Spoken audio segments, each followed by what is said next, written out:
foram, na verdade, 39 presos políticos da Palestina que foram libertados, assim como israelenses que estavam em poder do Hamas, né? O que é interessante é que você percebe que são adolescentes, crianças saindo, né? E mulheres. E aí as pessoas se dão conta de que você tinha jovens presos, né? Por qual crime? Porque jogaram uma pedra, tal, aquela coisa toda. Então, revelador, né? Que você tinha tantas crianças, adolescentes e mulheres como presos políticos. Eu acho que isso foi uma dura verdade que as pessoas acabaram de descobrir, né? Sobre as que não acompanham de perto sobre a questão lá de Israel, sionismo, etc. Diga, Joaquim. Bom, o que você tem, essas prisões, aqui, apurando agora, né, depois que houve lá esse conflito, o conflito já existia, né, mas a ocupação de Israel, o ataque de Israel, a gente viu que existem prisões. Israel pode prender palestino sem julgamento. Eles podem fazer a chamada prisão administrativa. Eu fico pensando, mas qual é a diferença quando você não tem um sistema, a prisão, prender em outro país, que não é o país deles, e aí você não tem nem julgamento e mantém preso? Qual a diferença entre isso e o sequestro que foi feito pelo Hamas? Eu não consigo entender qual a diferença. Não é o país, Israel faz a prisão num outro país, que não é dele, num outro território. Qual é a diferença? É um sequestro. Então, e agora está mostrando que eles são adolescentes. E são jovens. Então, eu acho que esse conflito, o que aconteceu a partir do 7 de outubro, foi revelador de uma profunda situação de uma situação de profundo opressão. Acho que o termo correto é esse. E a imprensa não tem tratado de maneira honesta os dois casos. Porque sempre é chamado, quando fala dos reféns do Hamas, então são chamados libertados os reféns. Quando fala daqueles que são palestinos libertados, são prisioneiros, como se fossem, veja bem, são os criminosos. Olha, estão tirando criminosos da cadeia. E pelo que a entrevista que eu fiz com uma palestina, que hoje ela mora no Canadá, mas ela vai sempre para a Cisjordânia, sempre que pode, porque precisa de autorização para entrar no país dela. Nasceu lá. E o pai, né? Ela nasceu aqui, mas ela é palestina. E ela estava contando que esses adolescentes, ela tem inclusive primo preso, porque simplesmente atirou pedra em algum momento e aí fica preso sem julgamento. E ela tinha um primo preso já fazia 3 anos. Tem a entrevista dela que ela deu no Boa Noite, que eu acho que é bem esclarecedor sobre isso.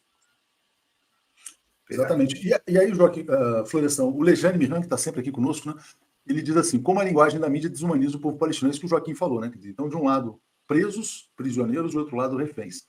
A gente me usando a expressão presos políticos, mas talvez seja melhor usar reféns também, né? Reféns dos dois lados. Porque são, mesmo sendo presos políticos, quer dizer, presos políticos, com que autoridade, né? Qual a ameaça de crianças e adolescentes ao regime de Israel? Sabe, essa é uma questão que tem que ser colocada. Quando eu vi crianças e jovens que estão presas há mais de 5, 8 anos, né? Vi uma moça que foi presa aos 15 anos de idade, né? E foi solta agora, reencontrando com a mãe, né? Em Gaza. E aí você se pergunta, como um Estado de um país vizinho pode entrar e prender um jovem, uma criança, porque, segundo eles, atiraram pedras em soldados de Israel, né? Aí mostra bem a maneira como eles encaram os palestinos, a maneira desumana, cruel, né? Que mostra que o Netanyahu e esse grupo que o apoia tem nas suas ações a ideia fascista, nazista, de que eles representam uma classe superior, representam seres superiores aos outros que vivem na região, né? É bom lembrar que aqui no Brasil mesmo, né, quem tem menos de 18 anos é inimputável. Então, o jovem é incapaz de compreender a gravidade de um delito, né? Imagina uma criança. E, no entanto, isso mostra a truculência, porque eles ao fazerem isso, desrespeitam os princípios mais básicos dos direitos humanos, que é você aprisionar uma criança, aprisionar uma adolescente de 15 anos e que só foi libertada por conta desse acordo, senão continuaria presa.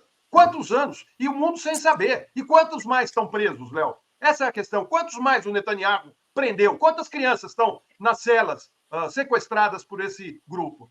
Olha, é revoltante. Eu, quando vi essas imagens, eu fiquei revoltado, sabe? Porque não é uma coisa que ocorreu por conta daquela ação do Hamas, mas que já é anterior. Isso aí mostra que eles agiam em Gaza como se fosse um presídio e faziam ali o que queriam sem prestar contas a ninguém.